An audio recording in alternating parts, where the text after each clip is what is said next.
the places you go invest money, if it's a financial transaction, you go to the securities exchanges.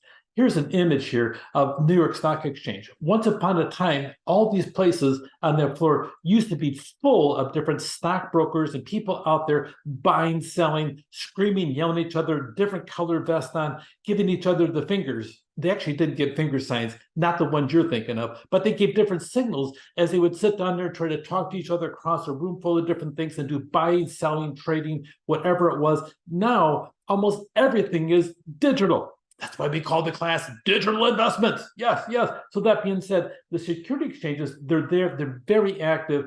Literally, as I walk out, typically 5 o'clock in the morning, as I take my dogs for a walk, there are several people in the place where we live where they're up already, full in a suit, and they're already doing day trading and everything else because we're on the West Coast and they open up 3 hours before we do. So they're out there already, or maybe they're trading overseas to different securities exchanges. So it's a marketplace where investors' company go to buy and sell stock. Hey, I got some stock over here. It's for sale. It's for sale. It's for sale. And they go on and on. Yeah, actually, that's how they used to do it. Then everything else, but they provide liquidity for securities, increasing their values. The companies pay an exchange to have their securities listed on that exchange. So there's value in the people that actually run the securities exchanges, but also it's a place to come and do business because every time you do business, the security makes a little bit of money off the top of that, but also you have a chance to sit there and buy and sell something. We're going to talk about different aspects of it.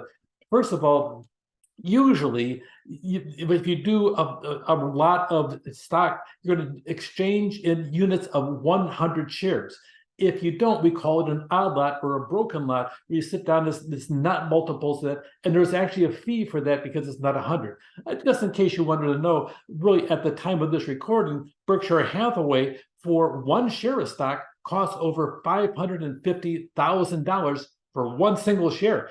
Could you imagine? You need to have a little bit more than that to do 100. Could you imagine? Yo, I want to buy 100 shares of Berkshire Hathaway today. I've got $55 million here in my wallet. Would you sit down there and take that cash, or do you want to have a check for that? That'd be a round lot for Berkshire Hathaway. It's a lot of money. So that being said, you have the size of the transactions can be hugely enormous, but usually you're going to buy in blocks of 100. It's a marketplace. It has a lot of liquidity for the securities. So by the time you're all done, you trade the stock in the Florida Exchange, and it's all electronic. The institutional individual investors, they place orders with exchange members that act as agents, and supply and demand determine the price. You have a choice when you go online. If you want to open up an online account, you don't need to have a broker. You can have a company execute the trades for you and charge usually a very small fee. The advantage of having a broker there, we'll talk about that in just a little bit, is you might get some advice on it. The only thing I always wonder about, though, is if you're a great stockbroker, how come you haven't made your $55 million to buy your 100 shares of Berkshire Hathaway and you're still selling stock? Then you're just as bad as me. Yes. So that being said, sometimes you also have a D&M, which is a designated market maker, and they supervise the trading and the buy and sell to help keep the market going smoothly. A couple of them, they really have, they create the publicly traded names on the International Continental Exchange, but you have an NYSE, the New York Stock Exchange, is huge and it's enormous. It's the biggest stock exchange on planet Earth. And you also have several other ones in the process. It's prestigious and has more buyers than the 2,800 that are listed currently. That's an awful lot of companies out there. To get listed on it, there's very specific criteria.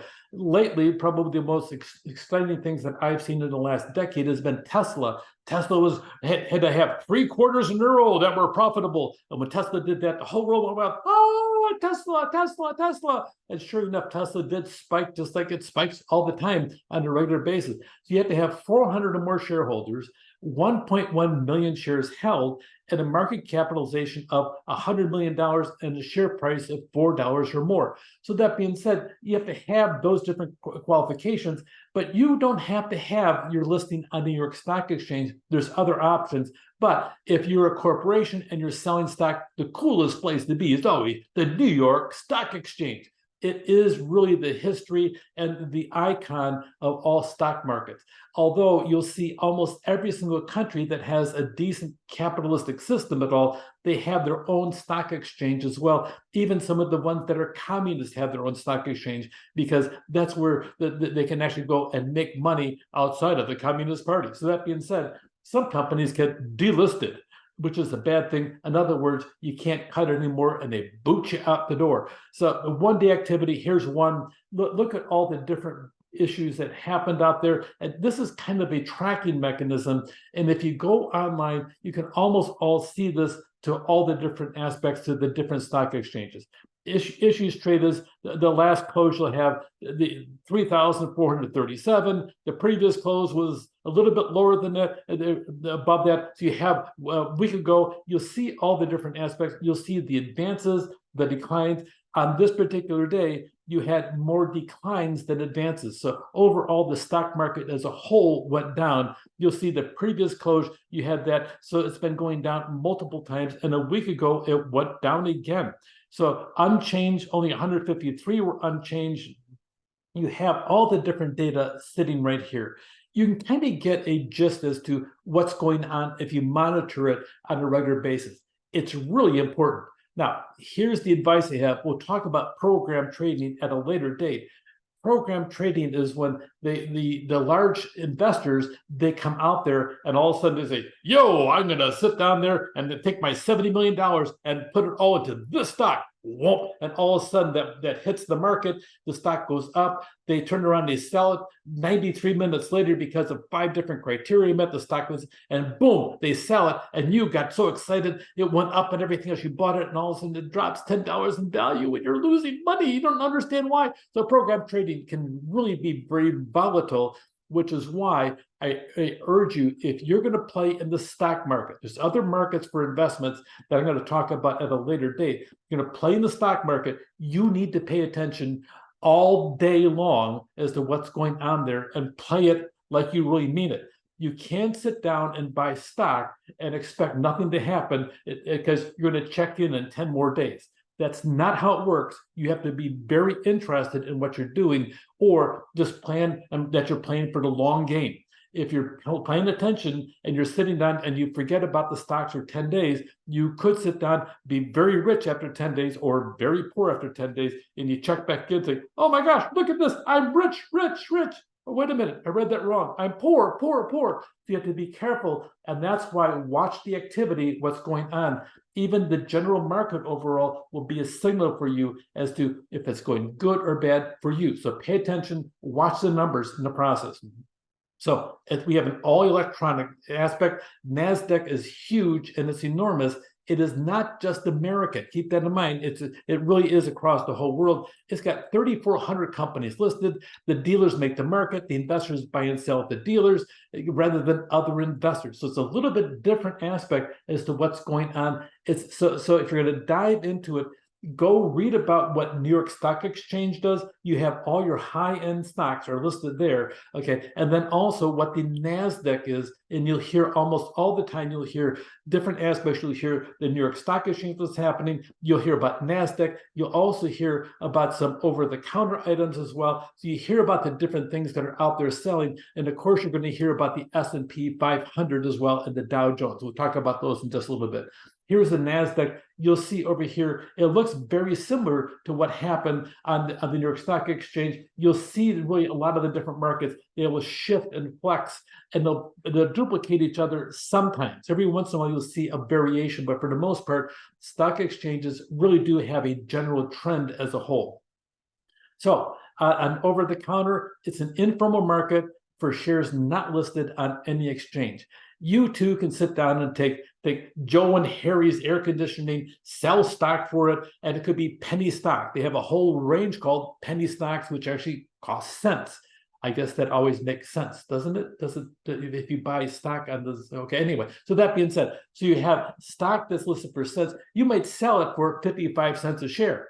And that might be enough to sit down and if you had your own little IPO in the process, or it's a matter of you're just going out there and you're beginning. So it depends what you're doing. There's no dealers, there's no market makers, there's a bulletin out there. And a lot of stocks, the penny stocks are very interesting.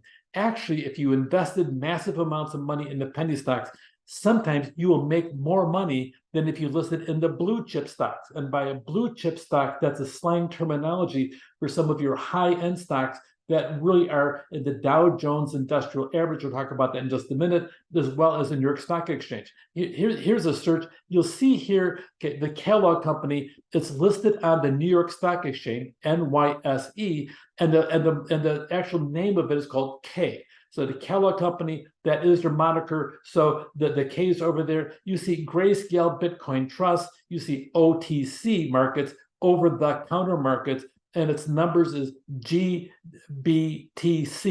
And those four letters represent the company. You hear Intel over here, it's listed on the NASDAQ exchange, and it's listed as GS. So that being said, that really is the notation for Intel Corporation on that exchange. So there's multiple stock exchanges. Many countries have their own. People trade in lots of 100. New York Stock Exchange is by far the coolest and the largest. The NASDAQ is not American only, okay, but it's got a lot of different ways, and it functions a little bit different than other stock exchange. Know what over-the-counter is, because over-the-counter, you can get a really good deal. If you happen to pick up an over-the-counter stock and it takes off, all of a sudden you can sit there and go from a stock that's worth $1 a share today, and next year it's worth $45, and you've made a fortune on it if you put enough money into it. And pay attention to the company notation. You can actually see where it's listed at in the process. Stock exchanges, an exciting place. You too can play in the stock exchange, and your security exchange out there, you too become a millionaire or poor, whichever one. It just depends what happens day to day in the process. Security exchanges, know what they are and pay attention before you start trading. And then when you start trading in the process, make certain you're paying attention, because shifts can take place in the matter of minutes, let alone days in the process. So pay attention if you're going to play the game in the security exchange markets. Take care.